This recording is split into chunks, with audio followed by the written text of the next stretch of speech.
बच्चों, आज हम परमाणु संरचना सेक्टर में सीखेंगे इलेक्ट्रॉनिक विन्यास लिखना। ठीक है, पीछे हमने पिछले लेक्चर में हमने इस चैप्टर के पिछले लेक्चर में हमने पढ़ा था बोर का परमाणु मॉडल। ठीक है, आज हम सीखेंगे बोर के परमाणु मॉडल के हिसाब से इलेक्ट्रॉनिक विन्यास हम कैसे लिखते हैं। किसी तत्व का इलेक्ट्रॉनिक विन्यास अगर दिया गया है लिखने के लिए, हम बोर के नियम का किस प्रकार इस्तेमाल कर सकते हैं और उससे कैसे हम उसको लिख सकते हैं। तो आज हम इसको समझने की कोशिश करेंगे। तो क्वेश्चन आएगा इस प्रकार से कि बोर, आपको परमाणु क्रमांक दिया होगा और उसका इलेक्ट्रॉनिक विन्यास बोर के मॉडल के हिसाब से लिखना पड़ेगा। ठीक है, तो आज हम ये सीखेंगे किस प्रकार से लिखा जाता है। ठीक है, तो पहले मैंने बताया था कि जो नाभिक के सबसे पास वाला जो कोश होता है उसको हम पहला कोश कहते हैं, उसके बाद वाले को दूसरा कहते हैं, उसके बाद वाले तीसरा कहते हैं, एंड सो ऑन, इसी तरीके से चलता जाता है। पहले कोश को हम अंग्रेजी के बड़े अक्षर के, फिर एल, दूसरे को एल से, तीसरे को एम से, एन ओ पी, इस तरीके से हम आगे को जा सकते हैं। तो पहले कोश में कितने इलेक्ट्रॉन रहते हैं, दूसरे कोश में कितने इलेक्ट्रॉन रहते हैं, इस बात को हम पता कर सकते हैं 2n² सूत्र से। ये मैंने पिछले लेक्चर में बताया था, मैं फिर से यहाँ बता दे रहा हूँ। अगर किसी भी शेल में हमें इलेक्ट्रॉन्स की संख्या ज्ञात करनी है तो हम 2n² का फॉर्मूले का यूज करते हैं, जहाँ स्मॉल n जो होता है मुख्य क्वांटम संख्या होती है। दैट मीन्स कोशों की संख्या। यहाँ पर हम जिस कोश में इलेक्ट्रॉन्स को निकालना है, मान लो पहले कोश में इलेक्ट्रॉन निकालना है तो हम n बराबर 1 रख देते हैं। दूसरे कोश में इलेक्ट्रॉन्स की संख्या निकालनी तो n बराबर 2 लिख देते हैं। तीसरी कोश में इलेक्ट्रॉन्स की संख्या निकालनी तो n बराबर 3 लिख देते हैं, और चौथे में निकालनी तो n बराबर 4 लिख देते हैं। जो भी संख्या हमको प्राप्त होती है उस संख्या से ज़्यादा इलेक्ट्रॉन उस कोश में नहीं रह सकते या शेल में नहीं रह सकते, उससे कम रह सकते हैं। ठीक है, अब यहाँ एक बात और है। एक बात ये है, इस बात को समझने के बाद इसको एक तरफ दूसरी बात समझें कि केमिस्ट्री के हिसाब से जब किसी परमाणु वायु कोश में 2 इलेक्ट्रॉन हो जाते हैं या फिर 8 इलेक्ट्रॉन हो जाते हैं तो फिर वो कैसा हो जाता है, स्थायी माना जाता है। हमारे यहाँ केमिस्ट्री में जब परमाणु के वायु कोश में 2 या 8 इलेक्ट्रॉन हो जाते हैं तो वो स्थायी अवस्था मानी जाती है। ठीक है, ये बात भी आपको ध्यान रखना है। तो अब अगर इतनी बात ध्यान में आपको कॉन्सेप्ट बैठ गया तो ये लिखना आपको आसान हो जाएगा। मैं कुछ की एग्जाम्पल से आपको समझाने की कोशिश करता हूँ किस तरीके से लिखा जाता है। ठीक है, आपको तत्वों का परमाणु क्रमांक दिया होगा और आपको बोर के मॉडल के हिसाब से इलेक्ट्रॉनिक विन्यास लिखना है। तो हमको ये पता होना चाहिए कि पहले कोश में कितने इलेक्ट्रॉन होते हैं, दूसरे में कितने होते हैं, तीसरे में कितने होते हैं, वो हम 2n² से ज्ञात कर लेंगे। उसके बाद हम आगे का प्रोसेस करेंगे, करके देखेंगे।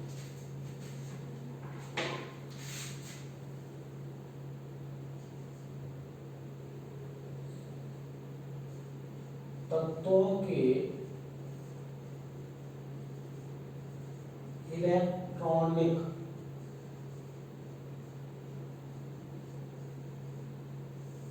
विन्यास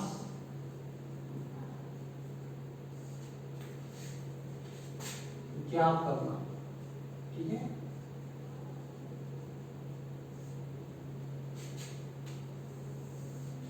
किसके नियमानुसार, बोर के नियमानुसार। अब एक है अफबाउ का नियम, ठीक है, जो कि बहुत पॉपुलर है, उसी से चलते हैं सारे नियम। बट ये आपको ध्यान ये रखना है कि आपको बोर के हिसाब से आएगा तो इस प्रकार से करना है, अफबाउ के हिसाब से आएगा तो मैं वो सिखाऊंगा इसके बाद उसके हिसाब से करना है। कंफ्यूजन यहाँ अफबाउ और बोर के हिसाब से होता है। तो बच्चे जब बोर से पूछते हैं तो अफबाउ के हिसाब से लिखाते हैं, तो मतलब उसमें कंफ्यूज रहते हैं। तो आप ध्यान रखना कि बोर के हिसाब से जो अभी सीख रहे हैं वो बोर के हिसाब से, इसके बाद जो सीखेंगे वो अफबाउ के हिसाब से। जो इलेक्ट्रॉन तत्वों का इलेक्ट्रॉन विन्यास करना है इसके हिसाब से, बोर के नियम के हिसाब से। कुछ बुक्स में हा भी होता है, बोहर, तो के नियम।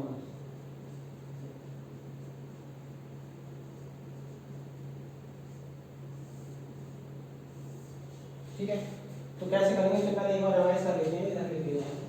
मान लीजिए हम जो फॉर्मूला है वो क्या है हमारा 2n²।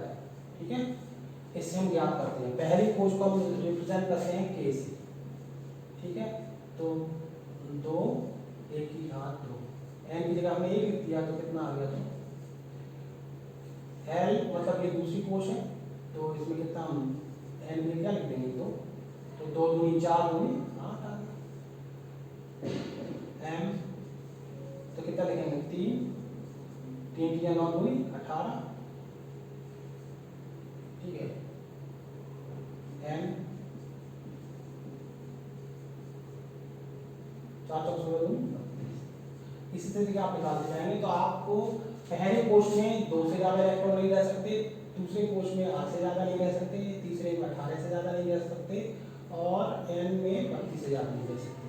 और यहाँ पर एक छोटी सी बात और याद रखनी है, हमें नोट करके लिख लेते हैं कि जब परमाणु के बाह्य कोष में 2 या 8 इलेक्ट्रॉन होते हैं तो वो एक स्थायी व्यवस्था मानी जाती है।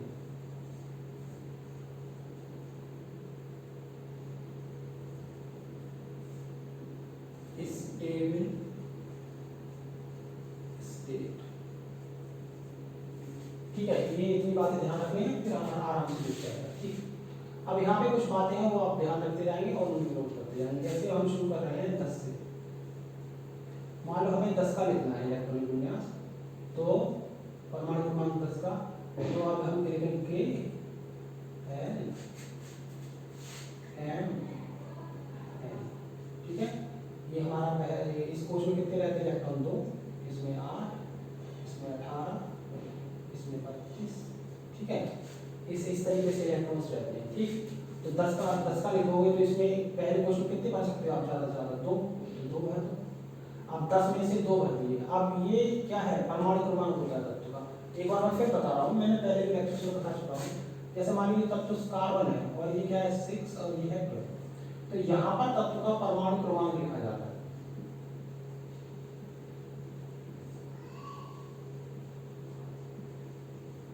ठीक है, ये परमाणु भार होता है।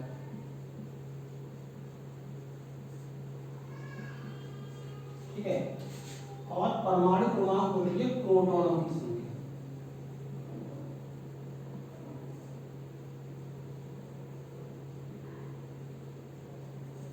और प्रोटॉन और इलेक्ट्रॉन होते हैं बराबर।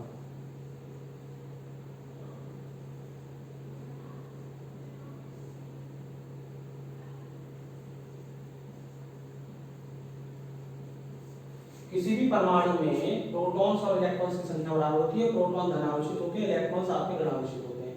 परमाणु क्रमांक क्या होता है? किसी भी परमाणु में उपस्थित प्रोटॉन्स की संख्या, उसका परमाणु क्रमांक कहलाता है। ठीक है, तो हम रिलेट है ये सब एक दूसरे से।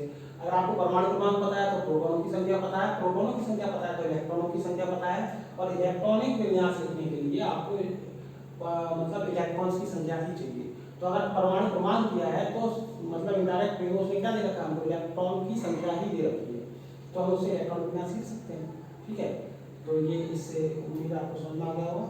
फिर बता रहे हैं कि परमाणु भार में, परमाणु भार होता है हमारा प्रोटॉन प्लस न्यूट्रॉन।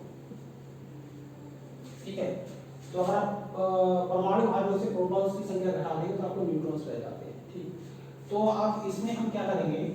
अब इसके आधार पे हमको क्या मालूम है? हमको ये हालांकि परमाणु क्रमांक दे रखा है तत्व का, लेकिन हम इसका, क्योंकि परमाणु क्रमांक है तो हमें प्रोटॉन की संख्या पता है, प्रोटॉन की संख्या पता है तो हमको इलेक्ट्रॉन की संख्या पता है, और हमको लिखना है इलेक्ट्रॉनिक विन्यास है तो हमें इलेक्ट्रॉन की संख्या पता है तो हम इलेक्ट्रॉन विन्यास लिख सकते हैं। ठीक है, तो लिख लीजिए 10 का 2, 10 में से 2 इलेक्ट्रॉन यहाँ भर दिए तो कितने रह गए आपके? 8 रहे ये। तो ये 10 का इलेक्ट्रॉनिक विन्यास लिख दिया बोर के नियम अनुसार। ठीक है, हम मान लीजिए हमको किसका लिखना है? 18 का लिखना है, तो 2 8 8। ठीक है, अब मान लीजिए हमको 19 का लिखना है। ठीक है, ये मैं मिटा देता हूँ, इसे लिखना चाहते लिख लीजिए, स्क्रीनशॉट ले लीजिए इसको और मैं मिटा।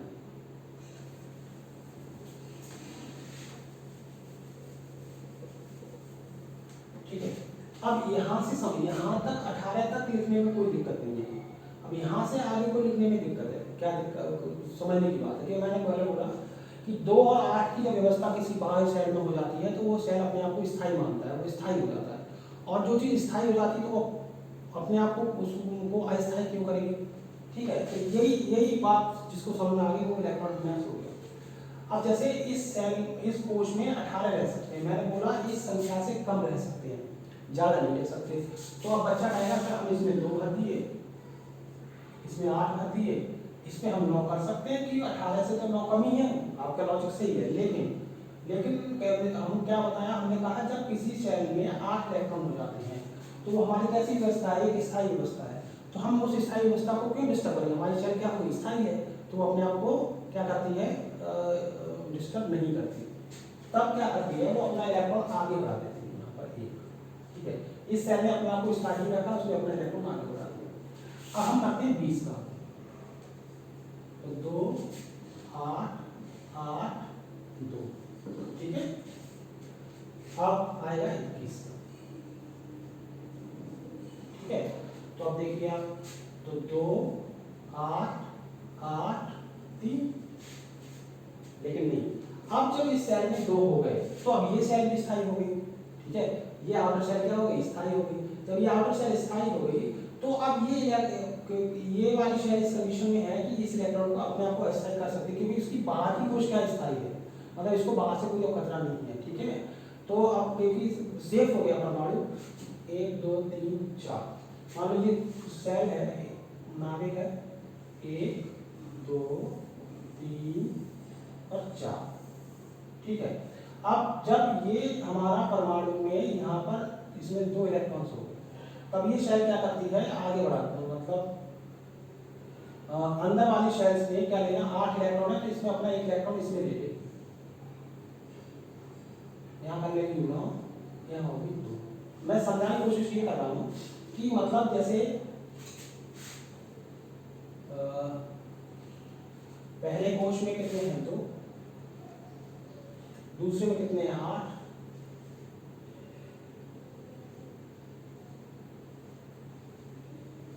ठीक है। अब इसमें कितने हैं, इसके 20 की बात करते हैं, इसमें कितने हैं, 2, ठीक है। अब 2 हो गए इसमें, तो जब इसमें 2 हो गए,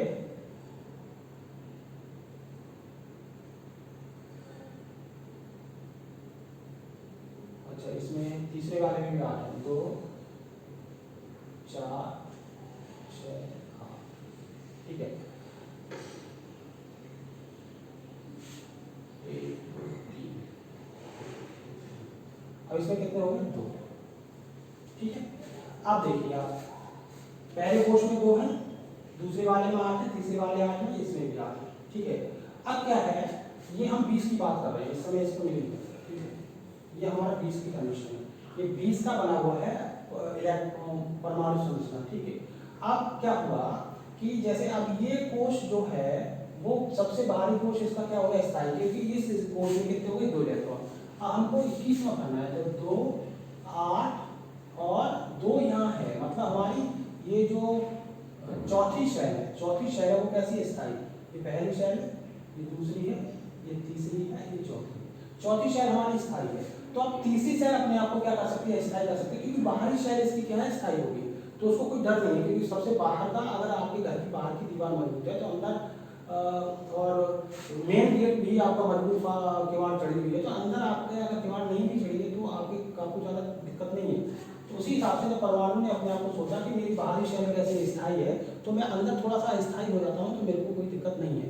तब वो क्या करेगा कि अपना इसी को इलेक्ट्रॉन्स को यहाँ ले लेगा, अब 3, अभी ऐसा होगा, सॉरी 8 है तो 9, ठीक है। अब जब 22 होगा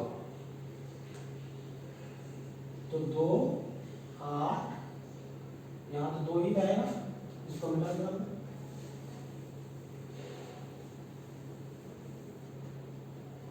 यहाँ कितना हो जाएगा, 10, ठीक है।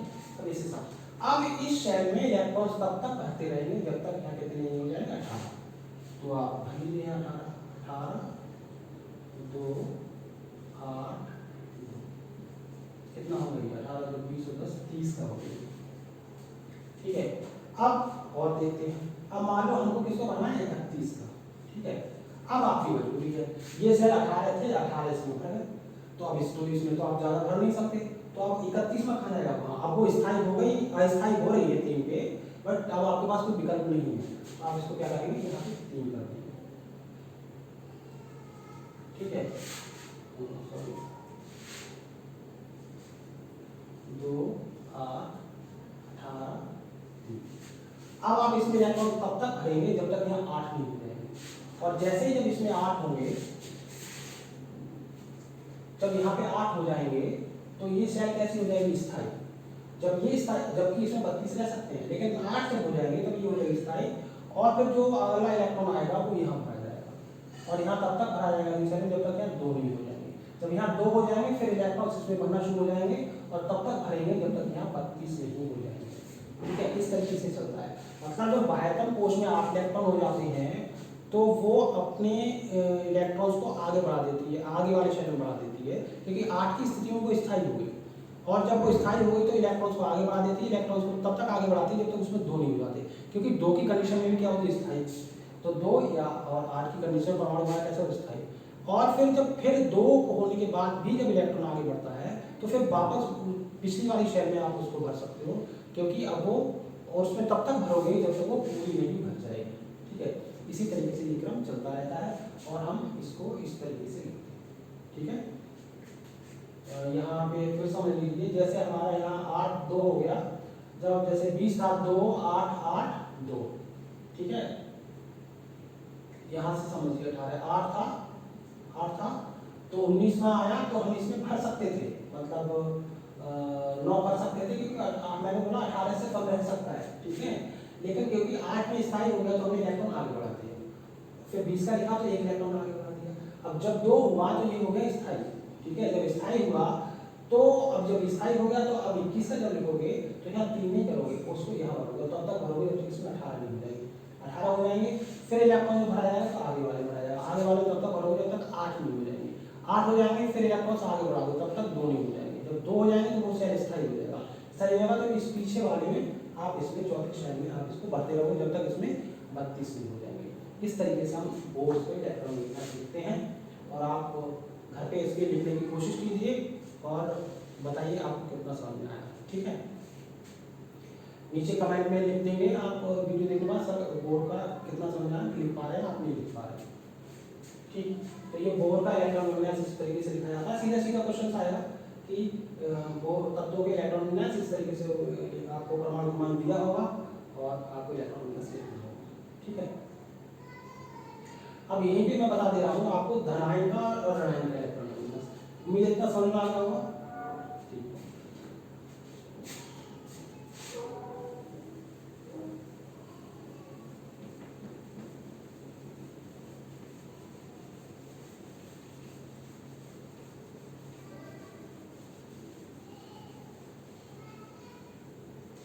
ठीक है, अब मान लीजिए ये है हमारा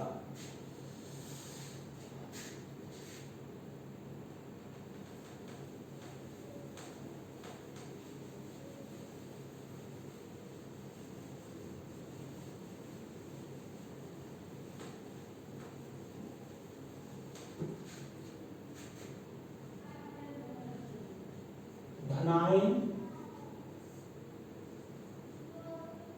का इलेक्ट्रॉनिक विन्यास।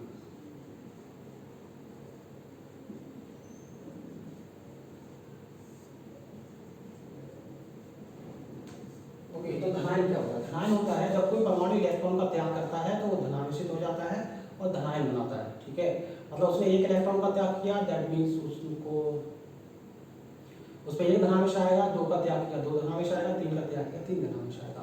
ऋणायन क्या होता है?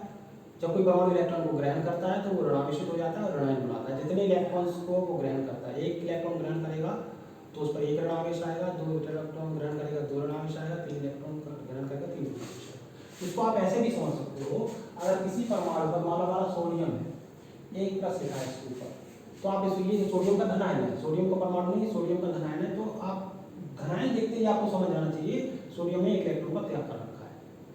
ठीक है, नॉर्मली इसमें कितने होते हैं? 11। इसका परमाणु क्रमांक 11 होता है, तो मैंने बोला था परमाणु क्रमांक अगर गया है तो इसमें इलेक्ट्रॉन भी कितने होंगे? 11। तो लेकिन क्योंकि इसमें 1 प्लस लगा है, दैट मींस इसमें इलेक्ट्रॉन्स कितने हैं? 10, क्योंकि इसने 1 इलेक्ट्रॉन का त्याग कर रखा है। प्रोटॉन्स चेंज नहीं होते, इलेक्ट्रॉन्स घटते बढ़ते हैं, प्रोटॉन्स नहीं रहते। तो आप इसको पूछेगा प्रोटॉन कितने हैं, प्रोटॉन तो रहेंगे कितने हमारे?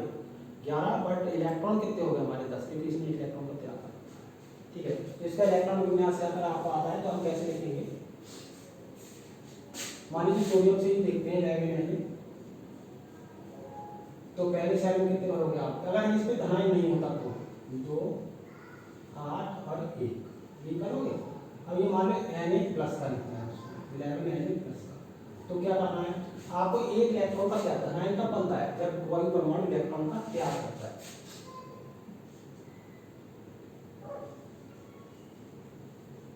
धनायन बनता है जब इलेक्ट्रॉन का त्याग होता है तब।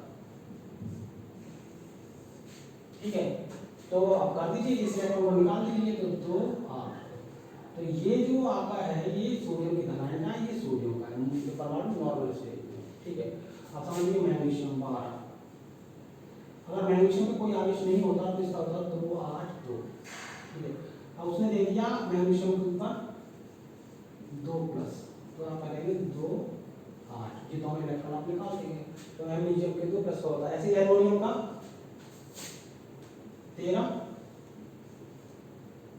तो 2 8 3 होता है नॉर्मल में, लेकिन एल्युमिनियम में अगर वो 3+ कर दे, वो 3+ भी लगा सकता है ऐसे प्लस प्लस प्लस, और वो ऐसे भी लिख सकता है 3+, एक ही बात है।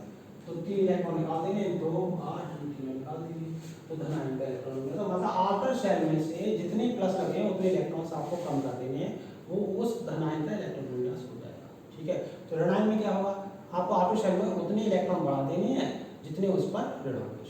ठीक, तो वो ऋणायन का हो जाएगा।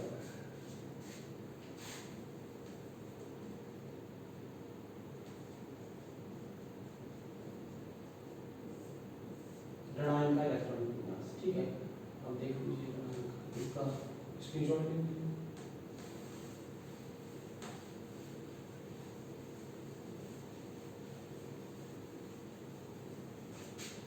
ये किसका ऋणायन, इलेक्ट्रॉन का ग्रहण करने। मान लीजिए हमें लिखना है 8O का, तो पहले शेल में 2, दूसरे में कितने 6, और उसने दे दिया 8O माइनस का, इसमें कितने 2 माइनस है, तो यहाँ कितने बाहर शेल में कितने बढ़ा दोगे आप 2, तो यहाँ हो जाएगा 6 के 8। ठीक है, अब मान लीजिए सल्फर 16, तो 2 8 6, और उसने सल्फर ऊपर 2 माइनस कर दिया, तो 2 8, इसमें 2 बढ़ा दूंगा 8। ठीक है, हमारे क्लोरीन का कितना होता है 17, तो 2 8 7, अब वो सीएल पे कितना दिखाएगा -1, तो एक बाउंड शेल में एक बढ़ा दोगे आप 2 8 8। ठीक है, इस तरीके से हम ऋणायन का इलेक्ट्रॉन विन्यास लिखा जाता है। ठीक, तो हम इस तरीके से ऋणायन और धनायन के इलेक्ट्रॉन विन्यास लिखे जाते हैं। ज्यादातर आपके 11th में ऋणायन और धनायन के ही आते हैं, क्योंकि आप लोग उनके तो लिख ही लेते हैं। ठीक, तो ये हो गया तत्वों का इलेक्ट्रॉन विन्यास किसके हिसाब से, बोर के नियमानुसार। ठीक,